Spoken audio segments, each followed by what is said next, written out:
జ్వరం వచ్చిందని హాస్పిటల్కి వెళ్తావు.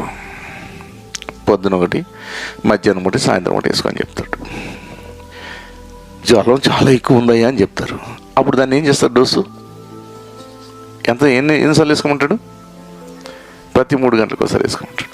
అవును కదా, 3 గంటలకు ఒకసారి ఎందుకు ఇది డోసు పెరిగింది? కారణం ఏంటి? ఆ వైరస్ నిన్ను ఎక్కువగా ఇబ్బంది పెడుతున్నాయి.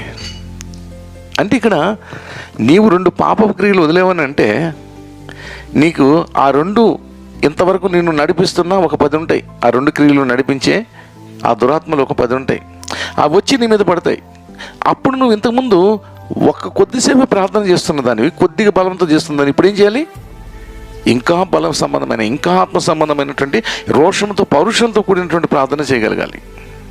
కానీ మనం ట్యాబ్లెట్ అయితే వేసుకుంటాం, కానీ ప్రార్థన అయితే మనం చెయ్యం. అప్పుడు మళ్ళీ ఎవడు గెలుస్తాడు?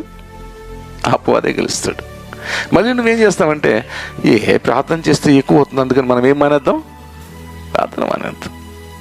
అదే జ్వరం ఎక్కువ అవుతుందని ట్యాబ్లెట్ మానేస్తావా? చూసారా శరీరానికి నీ ఆత్మకి ఎంత భయంకరమైన వ్యత్యాసం మనలో కనిపిస్తుందో.